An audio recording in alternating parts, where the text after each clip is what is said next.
All right, so now we are going to be moving in to CreationWatch. And y'all are going to be shocked how short this video is, but don't worry, because we are going to be breaking this down. So let me once again. This was a YouTube short that popped up in my feed. So we have prosperity gospel preacher Taylan Michael, who used to be an atheist, is a lot of his shtick. So I do follow him on one of my stock channels just to keep up with if he says anything too wild and out there. I can talk about it. But he's going to talk about some holy relics here. So let's dig in. It's a clip. I might watch it through a couple times before I start responding to it. I don't know how far into it is. Actually, let me refresh it because it should just start right from the beginning. This is undeniable proof that Jesus is real. Historians actually found Jesus' robe, and people travel from all over the planet to come and see it. But that's not all. These are the scriptures that Jesus read from when he would teach people. And these are the nails that they put into his hands and into his feet when they crucified him. And this is the cloth that he was buried with. You can even see the outline of his body and the outline of his face. If you believe in Jesus and you want to know how to go to heaven, go watch the video I pinned in the comments. This is undeniable proof that Jesus is real. Historians actually found Jesus' robe. All right. So first thing we're looking at here is this robe. Now, fun thing about Jesus's robe, the seamless robe of Jesus, as it's known, the holy robe, the holy tunic, holy coat, honorable robe, the chiton of the Lord. It's the robe that was worn by Jesus during and shortly before his crucifixion. Had no seams in it. There's actually some scripture about it that we might read here in a minute. So there's a few different traditions about that. And that's the funny thing here. It's like historians haven't just found one robe, they found at least three that Jesus wore. So he was dressed in layers at the crucifixion, or two of these robes, or none of these robes are authentic. That's always a possibility. The robe that we're looking at in this image, let's see, does he show? I think there's a different angle of it here. There we go. This is, I believe, the robe of Trier, which is Constantine the Great, the first Roman emperor to convert to Christianity. His mother was like a Christian zealot. She was like really into the lore of Christ and she went to the Holy Land and collected relics. The robe of Trier is supposed to be one of the relics that she collected. She also got like pieces of the true claw or the true cross, things like that. So she's really important figure in the spread of Christianity to European culture at large. She did bring a lot of that in with her relics in building churches. She had a monastery commission just specifically to hold in Trier.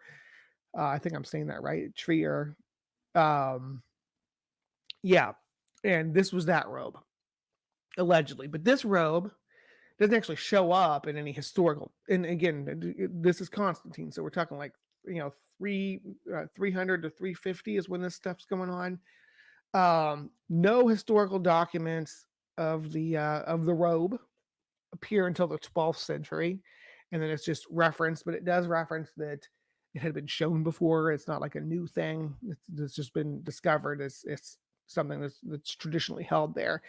It wasn't until the 1500s, Emperor Maximilian was like, yeah, I want to see this robe. He's, he wants to went to the cathedral, demanded to see it. And rumor got out about that, that this is the actual thing that you can see. You can go see the robe of Jesus, and suddenly it piqued people's interest. And in the 1500s, up until 2012, we have multiple pilgrimages in order to go see this robe. But that's not the only robe. So there's this one that we see in this image here, with its folklore surrounding it. It's been like coated in a rubber to preserve it. And I don't know that that was a good idea. Um, fun fact about the Trier robe though is that the German Catholic Church, the seceded the schism sect of the German Catholic Church was based on the viewing of the robe in 1844. Um, so that's an interesting little factoid about this particular robe, but there were other robes as well. I'm going to try to pronounce this word. The Argenteuil tradition uh, says that the robe was so the Empress Irene gave the gift of the seamless robe to Charlemagne in 800. And Charlemagne gave it to his daughter. Then it was preserved in the church a Benedict monks. And in let's see, they were worried about the French Revolution, so they cut it into strips. I don't know why, and separated them. So there's pieces all over Europe, allegedly, of this robe. At the same time that the robe in Trier is being presented as the authentic robe too. So there's two robes there, and then of course you have the Eastern Orthodox, which has a rich tradition surrounding the robe, because the Eastern Orthodox Church believes that a I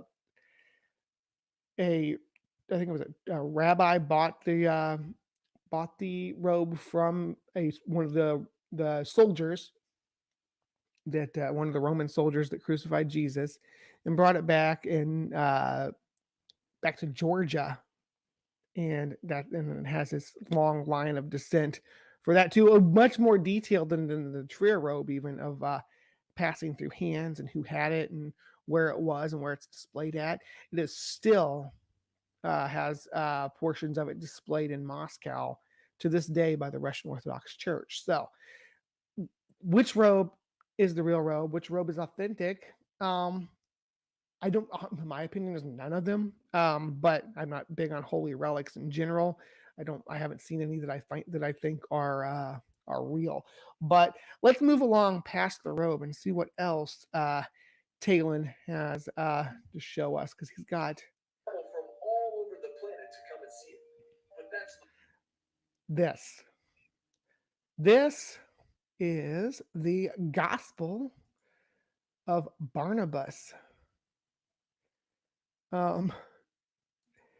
Yeah, the Gospel of Barnabas is a forgery. It's not mechanical. And it was supposed to have been written by Barnabas, the disciple of Jesus. Has gold letters on leather sheets. Uh, as far as this version of it goes, I think it's been thoroughly debunked by multiple methods and is believed to have been um, a medieval forgery. And it's funny that this guy, as an evangelical, would present this particular book as evidence of Jesus, because this book is often cited by Muslims as proof that Islam is the true faith, and that even Jesus recognized the coming of Muhammad. Muhammad's name is mentioned literally in the book. If Jesus had that, keep in mind that's 800 years before Muhammad was born. So there's things in this book that I would not think an evangelical would want to embrace or to incorporate into their theology, to say that this book is actually the book of Christ, because then you're saying, okay, so Christ predicted Muhammad. Muhammad was the real deal, and then we have to talk about cutting the moon in half and Allah and all this other stuff that comes intricately interlaced with Islam. not all. These are the scriptures that Jesus read from when he would teach people. And these are the nails that they put into his hands and The nails. Now, I'm glad that he chose these nails, because there are nails that go with the seamless robe in Trier. There are with the one that he showed an image of this robe, but he's mixing and matching because those aren't the nails that go with that robe. Saint Helen brought some nails back too, and they were much more. They were iron and they were in much better shape than these, and they have special like gilded cases that they're kept in and such, so they look really fancy now. But they were just straight iron nails. These ones that he's shown us here are a little bit different. These are Roman nails, and the fun thing about this is that I recognized these nails from a HiveScience article a couple of years ago. And I'm going to pull that up now for us to see. So, did that pull it over? Yes. Okay. So, were these the nails used to crucify Jesus? New evidence revives controversial idea. The two Roman era iron nails are from an unmarked box delivered to Tel Aviv University. New research suggests they could be the two nails lost from the tomb of the Jewish high priest Caiaphas, who presided over the condemnation of Jesus.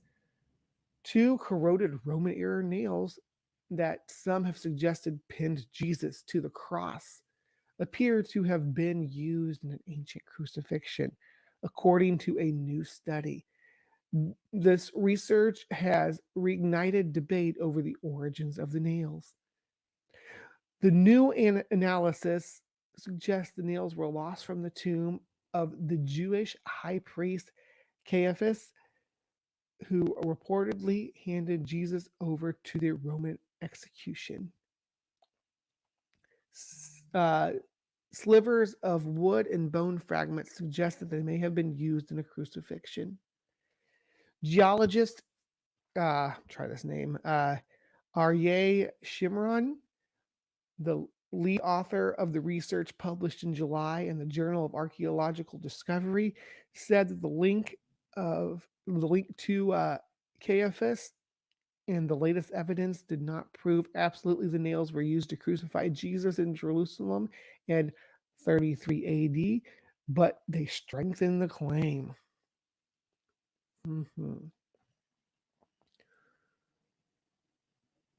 I certainly do not want to say that these nails are from the crucifixion of Jesus of Nazareth, Shimron told HiveScience, but they are nails from a. But are they nails from a crucifixion? Very likely, yes. Unfortunately, there were probably tens of thousands of people that were crucified besides the doomsday prophet known as Jesus. Where did the nails originate? The ornate ossuary, decorated with motifs of flowers and marked in Aramaic, Joseph, son of Caiaphas, was found in a first century tomb in Jerusalem in 1990. Two corroded iron nails were found in the same tomb, but were later lost. Israel Hershkovitz, a renowned anthropologist at Tel Aviv University, received the nails in an unmarked box from the collection of Niku Haas, an Israeli anthropologist who died in 1986. According to the Israel Antiquities Authority, the IAA, Haas obtained them from a tomb excavated in the 1970s, decades before the Caiaphas tomb was discovered, according to Haaretz. But the IAA doesn't know which tomb the nails came from, and no records of their provenance has ever been found.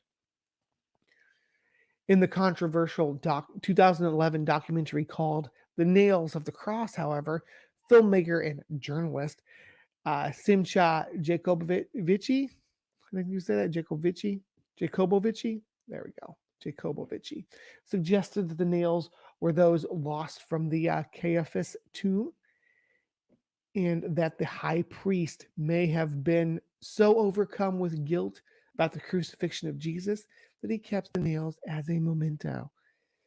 Harrods reported that some scholars, though no names were given, of course, that's weasel words, have called the latest research highly speculative. But Shimron, a geologist based in Jerusalem who's retired from the Israel Geological Survey, said the new study gave weight to the documentary's ideas. Shimron has not studied the two nails that are subject to Jacobovic's 2011 documentary before now, though he was involved in a 2015 study tied to another Jacobovici controversial documentary on the archaeology of Jesus. Experts think the nails are long enough to have nailed up hands in a crucifixion and may have been bent upward to prevent the hands from being lifted off. Workers widening a road discovered the first century Caiaphas tomb in 1990 in a neighborhood in the southeast of Jerusalem. The tomb contained 12 ossuaries, one marked with the name Cleopha and another ornately decorated with motifs of flowers marked with the Aramaic name Yosef Bar Kuafa, or Joseph, son of Caiaphas in English. Most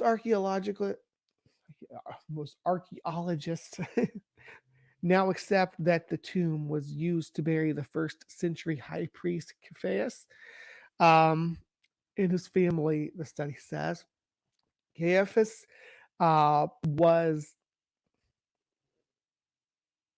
sorry, I'm losing my place. I keep struggling with that name, Caiaphas, who is mentioned. I don't know why it's twice like that. Typo, I guess. Who is mentioned several times in both the Christian New Testament and a history of the Jews written in the late first century by Flavius Josephus, our good friend who is often cited by apologists regarding the historicity of Jesus. Presided over a sham trial of Jesus for blasphemy, after which Jesus was handed over to the Roman governor Pontius Pilate for execution, according to the Gospel of Matthew. The execution was reportedly carried out on Friday, April 3rd, 33, when Jesus was nailed to the cross, a common method of capital punishment in Roman times. The two nails were discovered at Tel Aviv University and matched the chemical signature of the ossuaries in the Caiaphas tomb and have traces of an unusual fungus found there. In the latest study, Shimron and his co-author compared samples from the two nails with sediments from the ossuaries of Caiaphas tomb. Stone chests used to hold the bones for people after they had decayed for about a year on a rock shelf. It found that not only did the physical and chemical signatures of the nails in the ossuaries match, but they also seemed to be unique. For example, the ratios of isotopes of carbon and oxygen, variants of these elements in both sets of samples suggest they both came from an abnormally humid environment and they both had significant flowstone deposits, layers of calcite carbonate formed by flowing water.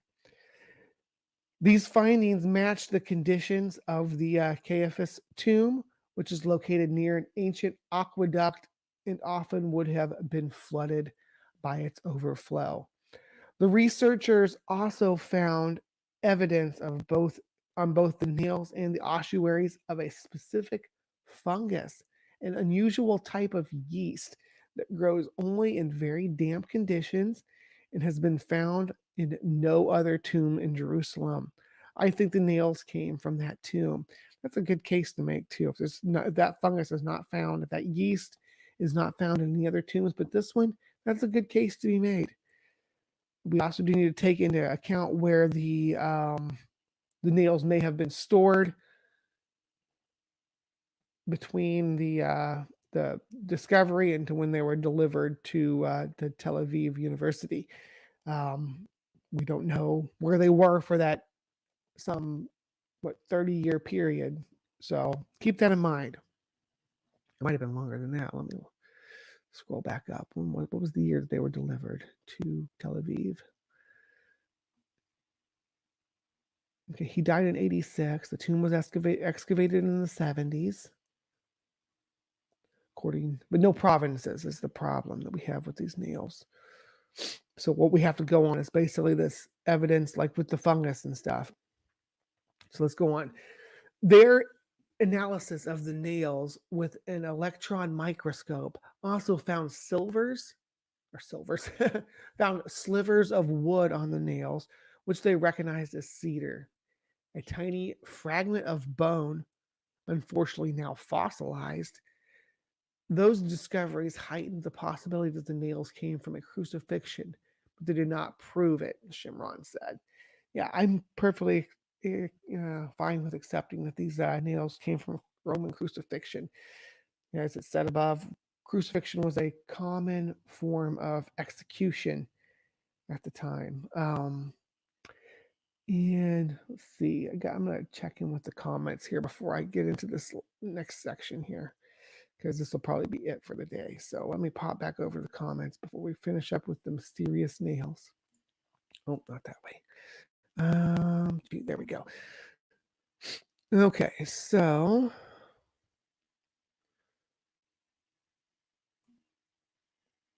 let me check out what my people are saying.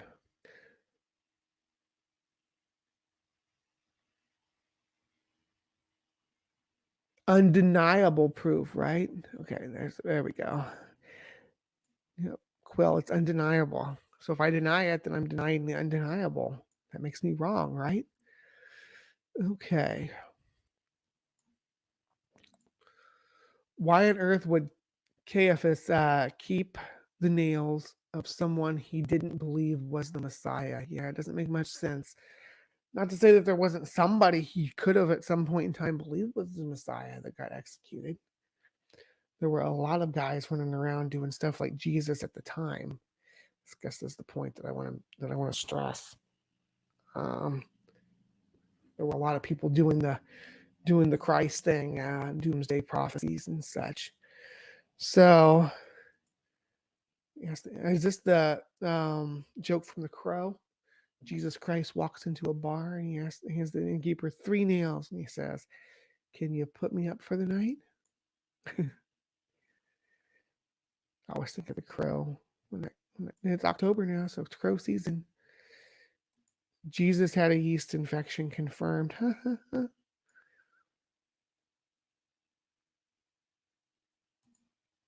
Were nails invented for crucifixion? I've never been curious before. I think nails were probably around a lot longer before that. Ergot, yeah, that would be.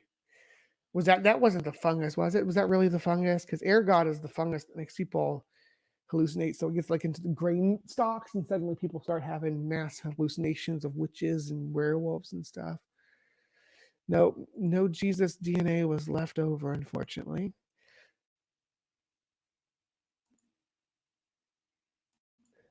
I gotta agree. Slivers of wood is silly evidence. Nails are made to go into wood. Yeah, it's the proof that the nails did what they wanted or they were meant to do. The sliver of bone, though, is interesting. But is it sliver of human bone? It doesn't even say human bone.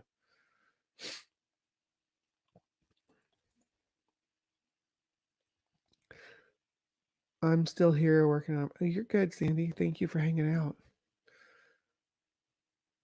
We'd have to match the Jesus DNA with his father. Anyone have a sample? Greg, you're so silly.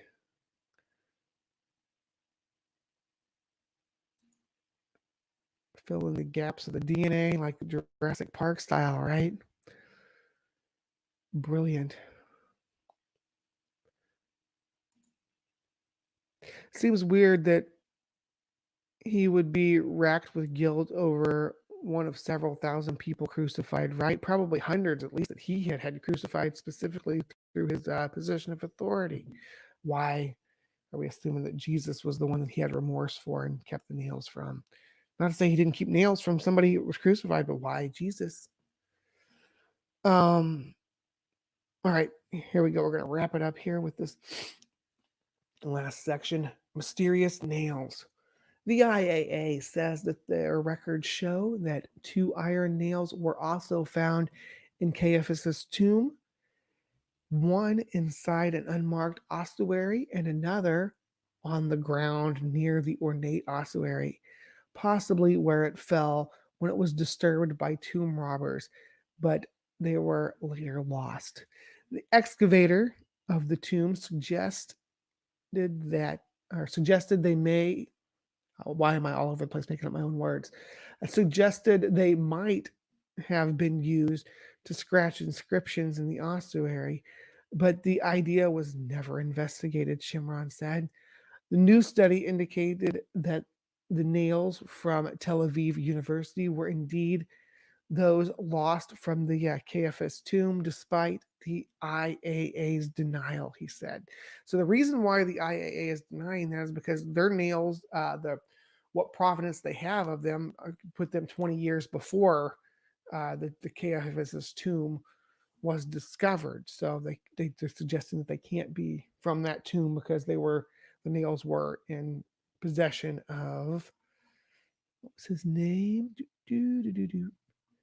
Archaeologist Niku Haas, who died in 1986.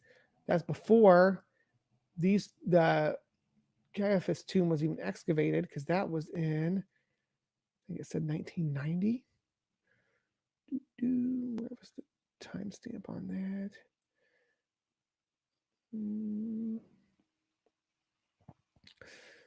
Yeah, anyway. What was that time? Yeah, in 1990, right there. So 1990. So this guy died, where in his collection, he died in 86. So that could have been before that. So I have to go with the IAA on that they probably, well, but they had the fungus on them from the Caiaphas tomb. So it's kind of a mystery, right?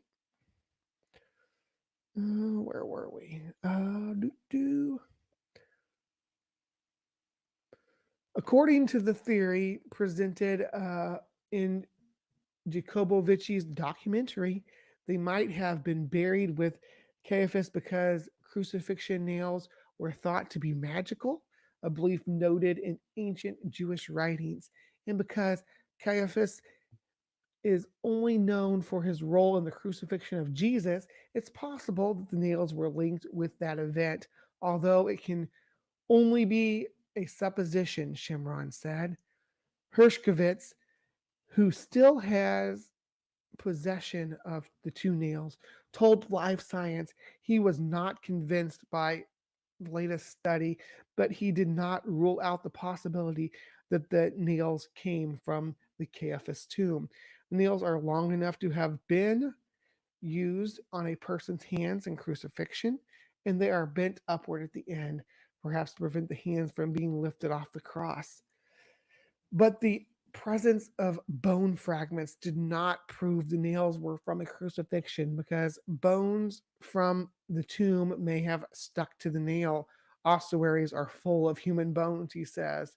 Still, there is a possibility, and we have to keep an open mind for every possibility as scientists, Hershkovitz said, which I agree with. So, as you can see, there's a lot of speculation about these nails. And lastly, to his feet when they crucified him. And this is the shroud. cloth that he was buried with. You can even see the outline of his body and the outline of his face. If you believe in Jesus and you want to know how to go to heaven, go watch the video I pinned in the comments. All right, let's go through this one more time. It's undeniable proof that Jesus is real. Historians actually found Jesus' robe. 3 of them. 2 of them are cut into shreds. This one's still in one piece, coated in rubber, in tier. They all have their own line of lore behind them, but none of them are suggested by any historians to be authentic. And people travel from all over the planet to come and see it. But right? That's not all. These are the scriptures that Jesus read from when he would teach people. This is a medieval forgery that is written to convince Christians that Islam is the true faith. And these are the nails that they put into his hands and into his feet when they crucified him. That's all speculation. There's a lot of inference being made from that. Were these nails used in crucifixion? Possibly. They were also, again, like it said in the article, used in or they were found in a tomb where human bones are. So having human bone fragments on them is not all that surprising, and having wood fragments on them, considering they're nails, as Matthew has pointed out, kind of was what would be expected with a nail. With a used nail, would be wood fragments on them. The fungus matches up with Caiaphas's tomb. However, um, again, nails found in a tomb are not necessarily evidence that they're crucifixion nails. Coffin nails and crucifixion nails are popularly used in mysticism and folk magic, so it's also something to keep in mind. And this is the cloth that he was buried with. You can even see the outline of his body. in the Shroud of Turin, I have covered ad nauseum on previous videos. I think there's I've done 2 videos now on the Shroud of Turin. If you're interested in that, they are in my back catalog, and I was trying to see if I can't remember to put them into the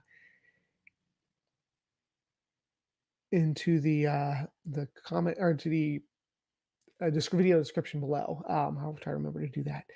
But yeah, we've covered the Shroud of Turin a great deal. Anyway, that is all I have for you this morning. So